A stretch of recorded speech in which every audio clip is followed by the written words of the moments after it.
Yeah, all we need is a lookout. Check the place out, make sure ain't no badgers, copping some C's in the back. You down for it? So what is it?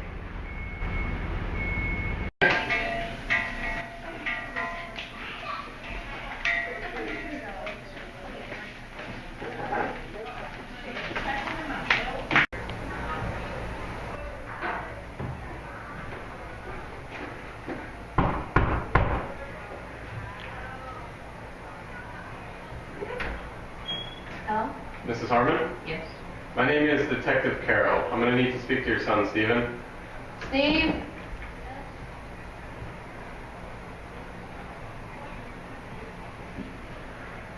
Hi, Stephen. My name is Detective Carroll. I'm going to need you to take you down to the precinct for a few questions. Why are you arresting him if you're only questioning him? Wait, let me get my coat. The court calls defense attorney Catherine O'Brien to make her opening statements.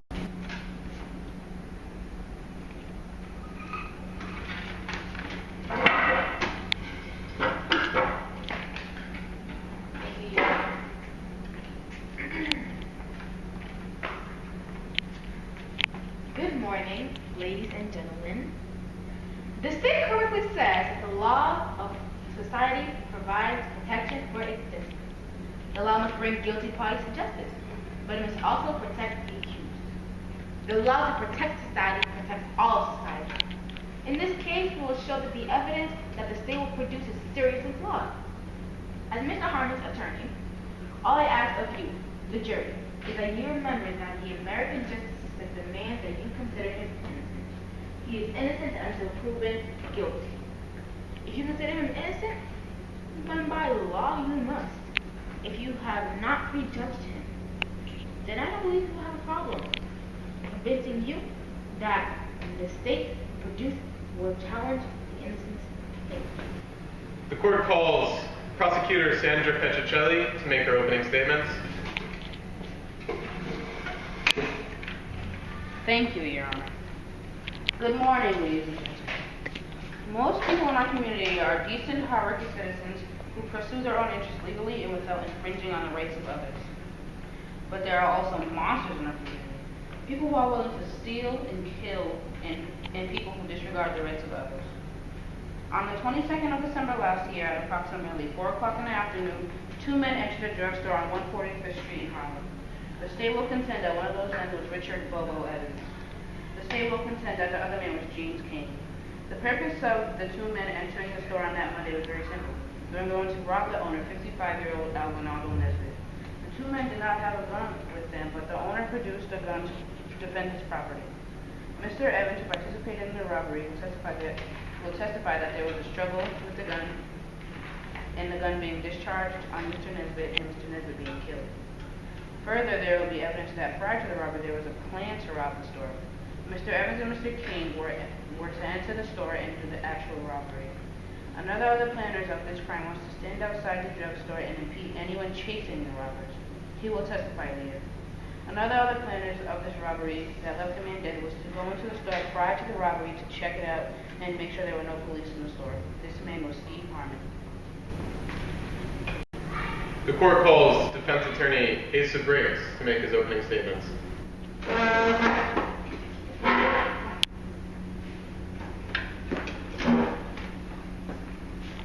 Good morning, ladies and gentlemen. My name is Asa Briggs, and I will be defending Mr. King. Petricelli, representing the state, has presented this case in very broad and ransom terms. We will soon see that her keen witnesses are among the most self-serving, heartless people imaginable. You will have the unpleasant task of listening to people who have committed crimes, who have lied and stolen, and in at least one instant has been admitted accomplice to a murder. You will have the opportunity to judge the state's key witnesses and to deliver a just verdict. What I am asking you to do is just that. Judge what they bring up on the witness stand and deliver your just verdict. Thank you. Please state your full name. Richard Evans. Are you sometimes known by another name? They call me Bobo. Mr. Evans, can you tell me what happened on the 22nd of December last year? Me and King went to the drugstore and we did it. We went over to the place and sat down in a car outside. We got the sign from City, so we thought it was okay, cool. And then we went out started a fight with the dude behind the counter. He came out with the gun and started shooting and stuff. King was trying to get the gun from him, and I went for the money. I heard the gun go off, and King was holding it. We went and we left and got what we wanted. Then what did you do? Then we went over to the chicken joint, took the money and ate. Nothing further. Thank you.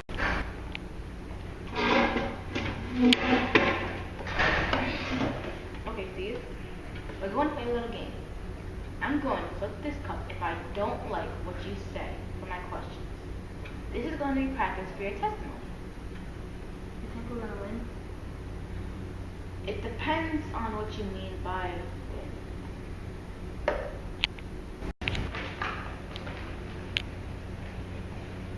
Mr. Harmon, do you know James King? I know from the neighborhood. You talk to him much? Once in a while. Once in a while. When was the last time you spoke to him before the robbery? I don't know exactly, but it was during school. Didn't you speak to him in December? I don't think so, but I might have. Which is it? You don't think so or you don't remember? Both. I mean, I may have spoken to him, but we didn't talk about him before.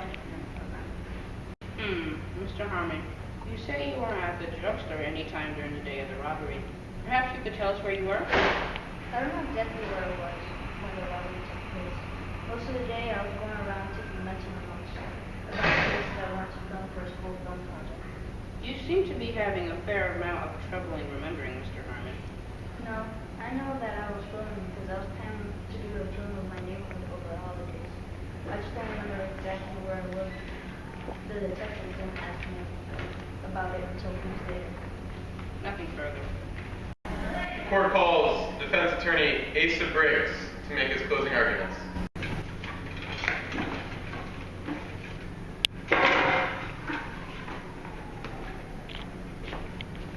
So what do we have?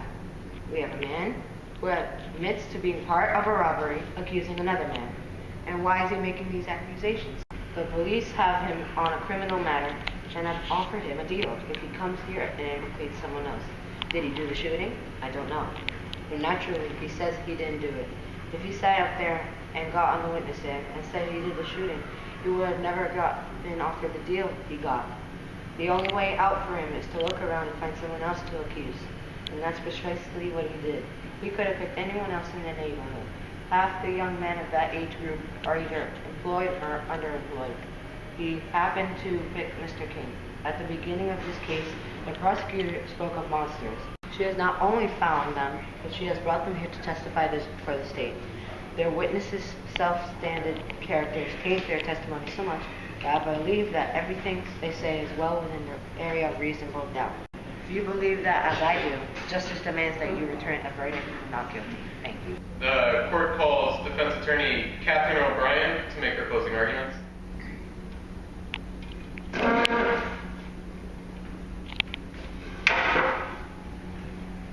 Thank you, Mr. Again, Your Honor.